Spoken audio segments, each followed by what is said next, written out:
नमस्कार दोस्तों, आपका मेरे चैनल ज्ञान सागर में स्वागत है। आज मैं आपको सत्यनारायण व्रत कथा सुनाने वाली हूँ। चलिए तो शुरू करते हैं। शास्त्रों में बताया गया है कि सत्यनारायण व्रत कथा का पाठ करने से व्यक्ति को 1000 यज्ञ करने के बराबर पुण्य फल की प्राप्ति होती है। सत्यनारायण भगवान व्रत कथा में भगवान विष्णु के सत्य स्वरूप के बारे में बताया गया है। इस व्रत का पाठ करने से घर में सुख समृद्धि का वास होता है और भगवान विष्णु की कृपा बनी रहती है। एक समय की बात है, नैसी रणतीर्थ में सौनिक आदि 88,000 ऋषियों ने श्री सूत जी से पूछा, हे प्रभु, इस कलयुग में वेद विद्या रहित मनुष्यों को प्रभु भक्ति किस प्रकार मिल सकती है तथा उनका उद्धार कैसे होगा? हे मुनि श्रेष्ठ, कोई ऐसा तप बताइए जिससे थोड़े समय में ही पुण्य मिले और मनवांछित फल की प्राप्ति हो। इस प्रकार की कथा सुनने में हम इच्छा रखते हैं। सर्व शास्त्रों के ज्ञाता सूत जी बोले, हे वैष्णवों में पूज्य, आप सभी ने प्राणियों के हित की बात पूछी है, इसीलिए मैं एक श्रेष्ठ व्रत को आप लोगों को बताऊंगा जिसे नारद जी ने लक्ष्मी नारायण जी से पूछा था और लक्ष्मीपति ने मणि श्रेष्ठ नारद जी से कहा था। आप सब इसे ध्यान से सुनिए। एक समय की बात है, योगी राज नारद जी दूसरों के हित की इच्छा के लिए अनेकों लोकों में घूमते हुए मृत्यु लोक में जा पहुँचे। यहाँ उन्होंने योनियों में जन्मे प्राय सभी मनुष्यों को अपने कर्मों द्वारा अनेकों दुखों से पीड़ित देखा। उनका दुख देखकर नारद जी सोचने लगे कि कैसा यत्न किया जाए जिसके करने से निश्चित रूप से मानव के दुखों का अंत हो जाए।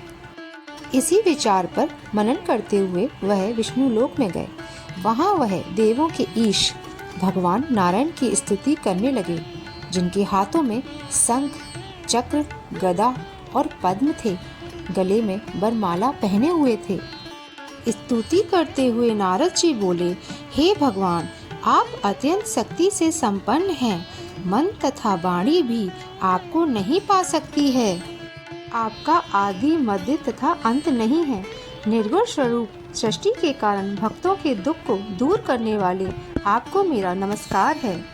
नारद जी की स्तुति सुनकर विष्णु भगवान बोले, हे मुनि श्रेष्ठ, आपके मन में क्या बात है? आप किस काम के लिए पधारे हैं, उसे निसंकोच कहें। इस पर नारद मुनि बोले कि मृत्यु लोक में अनेक योनियों में जन्मे मनुष्य अपने कर्मों के द्वारा अनेकों दुख से दुखी हो रहे हैं।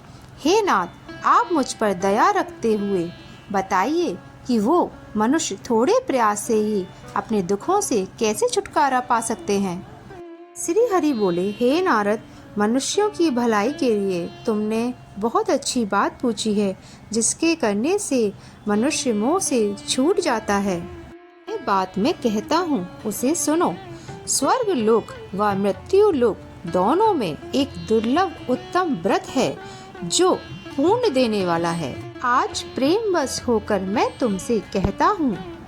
श्री सत्यनारायण भगवान का यह व्रत अच्छी तरह विधान पूर्वक करके मनुष्य तुरंत ही यहाँ सुख भोग कर मरने पर मोक्ष पाता है।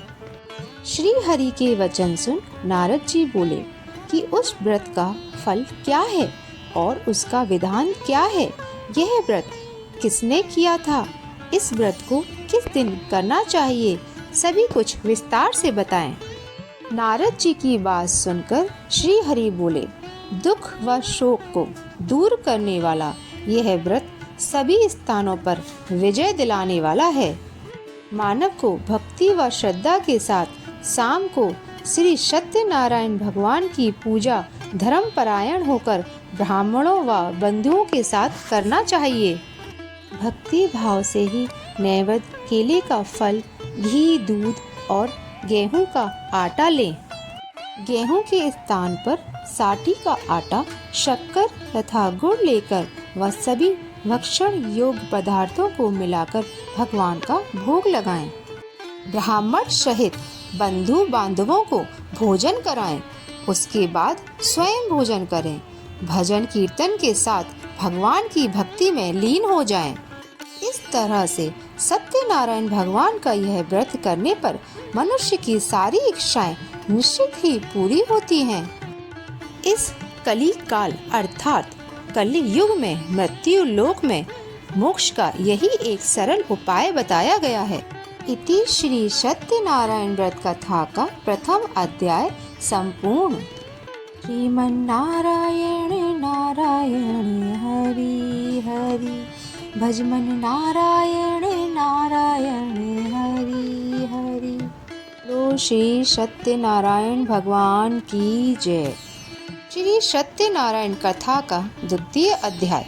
सूत जी बोले, हे ऋषियों, जिसने पहले समय में इस व्रत को किया था उसका इतिहास कहता हूँ, ध्यान से सुनो। सुंदर काशीपुर नगर में एक अत्यंत निर्धन ब्राह्मण रहता था। भूख प्यास से परेशान वह धरती पर घूमता रहता था। ब्राह्मणों से प्रेम करने वाले भगवान ने एक दिन ब्राह्मण का वेश धारण कर उसके पास जाकर पूछा, हे विप्र, नित्य दुखी होकर तुम पृथ्वी पर क्यों घूमते हो? दीन ब्राह्मण बोला, मैं निर्धन ब्राह्मण हूँ, भिक्षा के लिए धरती पर घूमता हूँ। हे भगवान, यदि आप इसका कोई उपाय जानते हो तो बताइए। वृद्ध ब्राह्मण कहता है कि सत्यनारायण भगवान मनोवांछित फल देने वाले हैं, इसलिए तुम उनका पूजन करो। इसे करने से मनुष्य सभी दुखों से मुक्त हो जाता है। वृद्ध ब्राह्मण बनकर आए सत्यनारायण भगवान उस निर्धन ब्राह्मण को व्रत का सारा विधान बताकर अंतर ध्यान हो गए। वह सवेरे उठकर सत्यनारायण भगवान के व्रत का निश्चय कर भिक्षा के लिए चला गया। ब्राह्मण मन ही मन सोचने लगा कि जिस व्रत को करने के लिए वृद्ध ब्राह्मण कह गए, मैं उसे जरूर करूँगा। यह निश्चय करने के बाद उसे रात में नींद नहीं आई। उस दिन उसे बहुत सारा धन मिला, जिससे उसने बंधु बांधवों के साथ मिलकर श्री सत्यनारायण भगवान का व्रत संपन्न किया। भगवान सत्यनारायण का व्रत करने के बाद वह निर्धन ब्राह्मण सभी दुखों से छूट गया और अनेक प्रकार की संपत्तियों से युक्त हो गया। उसी समय से यह ब्राह्मण हर माह में यह व्रत करने लगा। इस तरह सत्यनारायण भगवान के व्रत को जो मनुष्य करेगा वह सभी प्रकार के पापों से छूटकर मोक्ष को प्राप्त होगा। सूत जी बोले, इस तरह से नारद जी से नारायण जी का कहा हुआ सत्यनारायण व्रत जो मैंने तुमसे कहा है, हे विप्रो, और अब मैं क्या कहूँ? ऋषि बोले, हे मुनिवर, संसार में उस विप्र से सुनकर और किस किस ने इस व्रत को किया, हम सब इस बात को सुनना चाहते हैं। इसके लिए हमारे मन में श्रद्धा भाव है।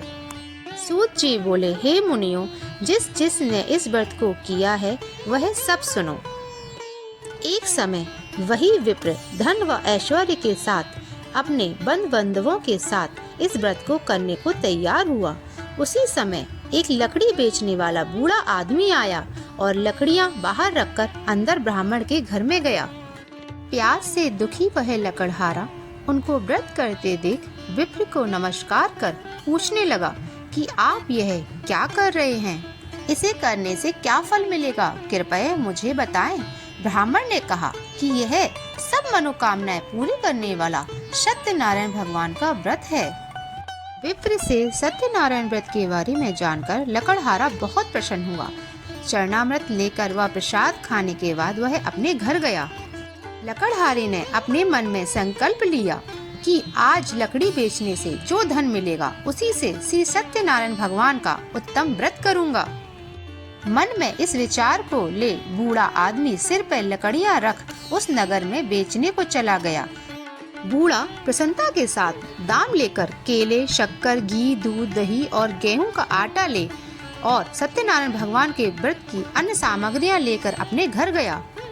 वहां उसने अपने बंधु बांधवों को बुलाकर विधि विधान से सत्यनारायण भगवान का पूजन और व्रत किया।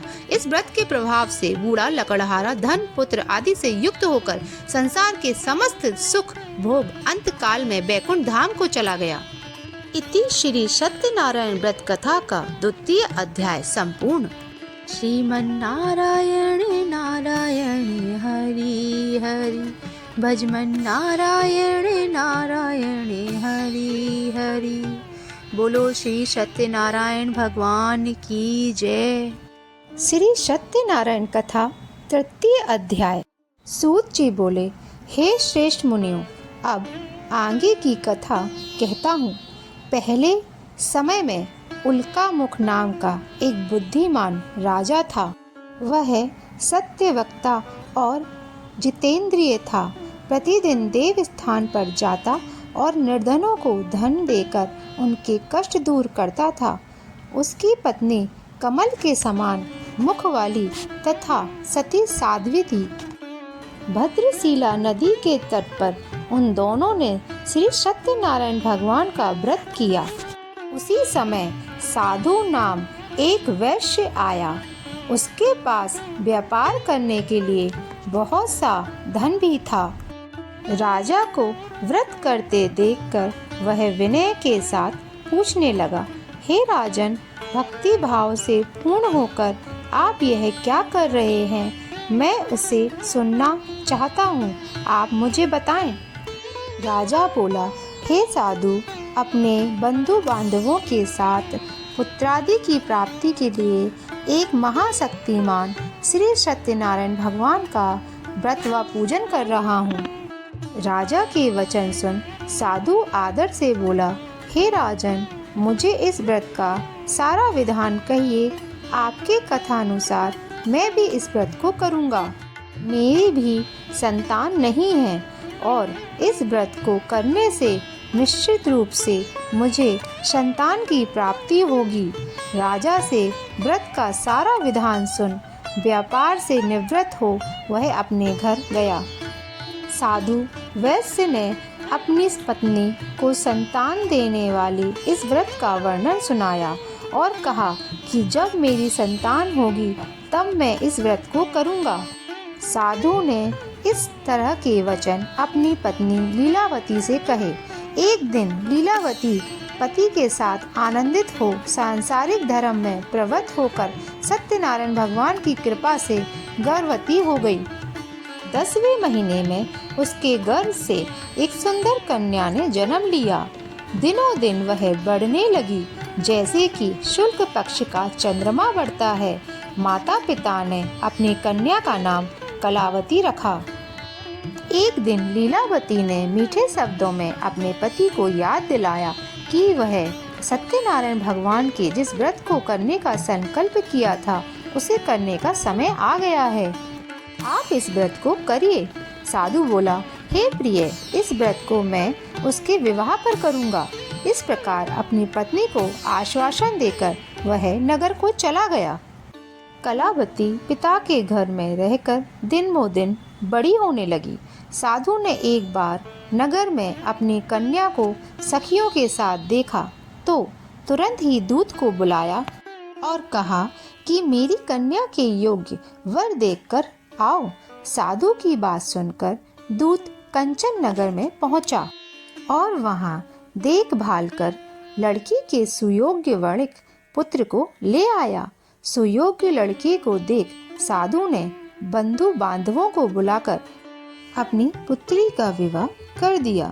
लेकिन दुर्भाग्य की बात ये थी कि साधु ने अभी भी श्री सत्यनारायण भगवान का व्रत नहीं किया।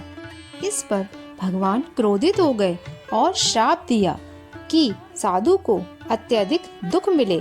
अपने कार्य में कुशल साधु वनिया जमाई को लेकर समुद्र के पास स्थित होकर रत्नासारपुर नगर गया।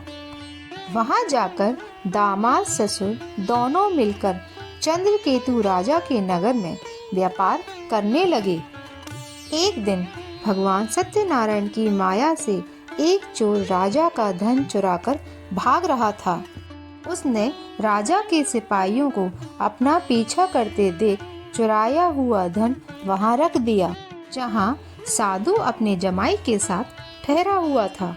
राजा के सिपाहियों ने साधु वैश्य के पास राजा का धन पड़ा देखा तो वह ससुर जमाई दोनों को बांधकर प्रसन्नता से राजा के पास ले गए और कहा कि इन दोनों चोरों को हम पकड़ लाए हैं, आप आगे की कार्यवाही की आज्ञा दें। राजा की आज्ञा से उन दोनों को कठिन कारावास में डाल दिया गया। उनका सारा धन भी उनसे छीन लिया गया। श्री सत्यनारायण भगवान के श्राप से साधु की पत्नी भी बहुत दुखी हुई। घर में जो धन रखा था उसे चोर चुरा ले गए। शारीरिक और मानसिक पीड़ा व भूख प्यास से अति दुखी हो अन्न की चिंता में कलावती एक ब्राह्मण के घर गई। वहां उसने श्री सत्यनारायण भगवान का व्रत होते देखा। फिर कथा भी सुनी। वह प्रसाद ग्रहण कर रात को घर वापस आई। माता ने कलावती से पूछा कि हे पुत्री, तुम अब तक कहाँ थी? तेरे मन में क्या है? कलावती ने अपनी माता से कहा, हे माता, मैंने एक ब्राह्मण के घर में श्री सत्यनारायण भगवान का व्रत देखा है। कन्या के वचन सुन लीलावती भगवान के पूजन की तैयारी करने लगी।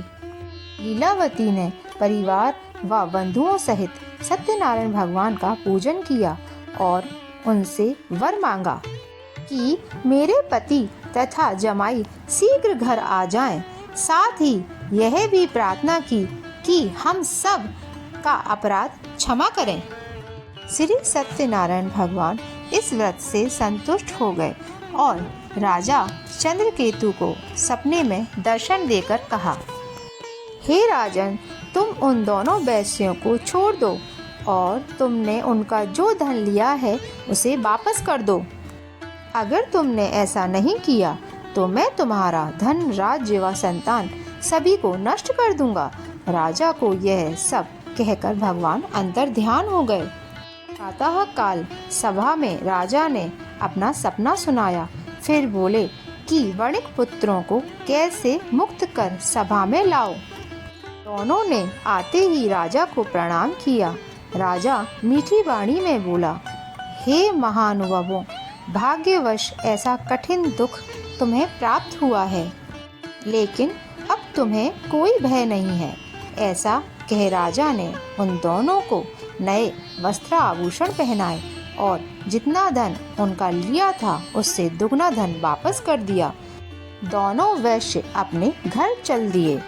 इति श्री सत्यनारायण व्रत कथा का 3य अध्याय संपूर्ण। श्रीमन्नारायणे नारायणे हरि हरि, भजमन्नारायणे नारायणे हरि हरि। बोलो श्री सत्यनारायण भगवान की जय। श्री सत्यनारायण कथा 4th अध्याय। सूत जी बोले, वैश्य ने मंगलाचार कर अपनी यात्रा आरंभ की और अपने नगर की ओर चल दिए। उनके थोड़ी दूर जाने पर एक दंडी भेषधारी श्री सत्यनारायण जी ने उनसे पूछा, हे साधु, तेरी नाव में क्या है? अभी बाड़ी वणिक हंसता हुआ बोला, हे दंडी, आप क्यों पूछते हो? क्या धन लेने की इच्छा है? मेरी नाव में तो बेल पत्ते भरे हुए हैं। वैश्य के कठोर वचन सुन भगवान बोले, तुम्हारा वचन सत्य हो। दंडी ऐसे वचन कह वहां से दूर चले गए। कुछ दूर समुद्र किनारे जाकर बैठ गए। दंडी के जाने के बाद साधु वैश्य ने नित्य क्रिया के पश्चात नाव को ऊंची उठते देखकर अचंबा माना और नाव में बेल पत्ते आदि देखकर मूर्छित होकर जमीन पर गिर गया। मूर्छा खोलने पर वह अत्यंत शोक में डूब गया तथा उसका दामाद बोला कि आप शोक न मनाएं, यह तो दंडी का श्राप है, इसलिए हमें उनकी शरण में जाना चाहिए, तभी हमारी मनोकामना पूरी होगी। दामाद की बात सुनकर वह दंडी के पास पहुंचा और अत्यंत भक्ति भाव से नमस्कार करके बोला, मैंने आपसे जो असत्य वचन कहे थे उनके लिए मुझे क्षमा दें। ऐसा कहकर महान शोकातुर हो रोने लगा। तब दंडी भगवान बोले, हे वणिक पुत्र, मेरी आज्ञा से बार बार तुम्हें दुख प्राप्त हुआ है। तू मेरी पूजा से विमुख हुआ है। साधु बोला, हे भगवान, आपकी माया से ब्रह्मा आदि देवता भी आपके रूप को नहीं जानते, तब मैं अज्ञानी कैसे जान सकता हूँ। आप प्रसन्न होइए, अब मैं सामर्थ्य के अनुसार आपकी पूजा करूँगा। मेरी रक्षा करो और पहले के समान नौका में धन भर दें। साधु वैश्य के भक्ति पूर्वक वचन सुनकर भगवान प्रसन्न हुए और उसकी इच्छा अनुसार वरदान देकर अंतर ध्यान हो गए। ससुर जमाई जब नाव पर आए तो नाव धन से भरी हुई थी। फिर वहीं अपने अन्य साथियों के साथ सत्यनारायण भगवान का पूजन कर अपने नगर को चल दिए। जब नगर के नज़दीक पहुँचे तो दूत को घर पर खबर करने के लिए भेज दिया। दूत साधु की पत्नी को प्रणाम कर कहता है, मालिक अपने दामाद सहित नगर तट पर पहुँच रहे हैं। दूत की बात सुनकर साधु की पत्नी लीलावती ने बड़े हर्ष के साथ सत्यनारायण भगवान का पूजन कर अपनी पुत्री लीलावती से कहा कि मैं अपने पति के दर्शन को जाती हूँ, तू कार्य पूर्ण कर शीघ्र आ जाना। माता के ऐसे वचन सुन कलावती जल्दी में प्रसाद छोड़ अपने पति के पास चली गई। प्रसाद की अवज्ञा के कारण श्री सत्यनारायण भगवान रुष्ट हो गए और नाव सहित उसके पति को पानी में डुबो दिया। कलावती अपने पति को वहां ना पाकर रोती हुई जमीन पर गिर गई। नौका को डूबा देख व कन्या को रोता देख साधु दुखी होकर बोला कि हे प्रभु, मुझसे तथा मेरे परिवार से जो भूल हुई है उसे क्षमा करें। साधु के दीन वचन सुनकर श्री सत्यनारायण भगवान प्रसन्न हो गए और आकाशवाणी हुई कि हे साधु, तेरी कन्या मेरे प्रसाद को छोड़कर आई है, इसलिए उसका पति अदृश्य हो गया है। यदि वह घर जाकर प्रसाद खाकर लौटती है तो उसे इसका पति अवश्य मिलेगा। ऐसी आकाशवाणी सुन कलावती घर जाकर प्रसाद ग्रहण करती है और फिर आकर अपने पति के दर्शन करती है। इसके बाद साधु अपने बंधु बांधवों सहित श्री सत्यनारायण भगवान का विधि विधान से पूजन करता है तथा इस लोक में सुख भोग वह अंत में स्वर्ग को जाता है। इति श्री सत्यनारायण व्रत कथा का चतुर्थ अध्याय संपूर्ण। श्रीमन्नारायण नारायण हरि हरि, भजमन नारायण नारायण हरि हरि। बोलो श्री सत्यनारायण भगवान की जय। श्री सत्यनारायण कथा पंचम अध्याय। सूत जी बोले, हे ऋषियों, मैं और भी एक कथा सुनाता हूँ, उसे भी ध्यान पूर्वक सुनो। प्रजा पालन में लीन तुंगध्वज नाम का एक राजा था। उसने भी भगवान का प्रसाद त्याग कर बहुत ही दुख सहन किया। एक बार वन में जाकर वन्य पशुओं को मारकर वह बड़ के पेड़ के नीचे आया। वहां उसने ग्वालों को भक्ति भाव से अपने बंधुओं सहित सत्यनारायण भगवान की पूजा करते देखा। अभिमानवश राजा ने उन्हें देखकर भी पूजा स्थान में नहीं आया और ना ही उसने भगवान को नमस्कार किया। ग्वालों ने राजा को प्रसाद दिया, लेकिन उसने वह प्रसाद नहीं खाया और प्रसाद को वहीं छोड़कर नगर को चला गया। वह अपने नगर पहुंचा तो वहां सब कुछ तहस नहस हुआ पाया। वह शीघ्र ही समझ गया कि यह भगवान ने ही किया है। वह दोबारा ग्वालों के पास पहुंचा और विधि पूर्वक पूजा करके प्रसाद खाया तो श्री सत्यनारायण भगवान की कृपा से सब कुछ पहले जैसा हो गया। दीर्घ काल तक सुख भोगने के बाद मरणोपरांत उसे स्वर्गलोक की प्राप्ति हुई। जो मनुष्य परम दुर्लभ इस व्रत को करेगा तो भगवान सत्यनारायण की अनुकंपा से उसे धन्य धान की प्राप्ति होगी। निर्धन धनी हो जाता है और भय मुक्त हो जीवन जीता है। संतानहीन मनुष्य को संतान सुख मिलता है और सारे मनोरथ पूर्ण होने पर मानव अंत काल में बैकुंठ धाम को जाता है। सूत जी बोले, जिन्होंने पहले इस व्रत को किया है अब उनके दूसरे जन्म की कथा कहता हूँ। बुद्ध सतानंद ब्राह्मण ने सुदामा का जन्म लेकर मोक्ष की प्राप्ति की। लकड़हारी ने अगले जन्म में निषाद बनकर मोक्ष प्राप्त किया। उल्का मुख नाम का राजा दशरथ होकर बैकुंठ हो गए। साधु नामक वैश्य ने मोर ध्वज बनकर अपने पुत्र को आरे से चीरकर मोक्ष पाया। महाराज तुंग ध्वज ने स्वयं भू होकर भगवान में भक्ति युक्त हो कर्म कर मोक्ष पाया। इति श्री सत्यनारायण व्रत कथा का 5वां अध्याय संपूर्ण। श्रीमन्नारायणे नारायणे हरि हरि, भजमन्नारायणे नारायणे हरि हरि। बोलो श्री सत्यनारायण भगवान की जय। ऐसी ही आध्यात्मिक कथाएं सुनने के लिए हमारे चैनल को सब्सक्राइब करें। भगवान सत्यनारायण की कृपा आप पर बनी रहे।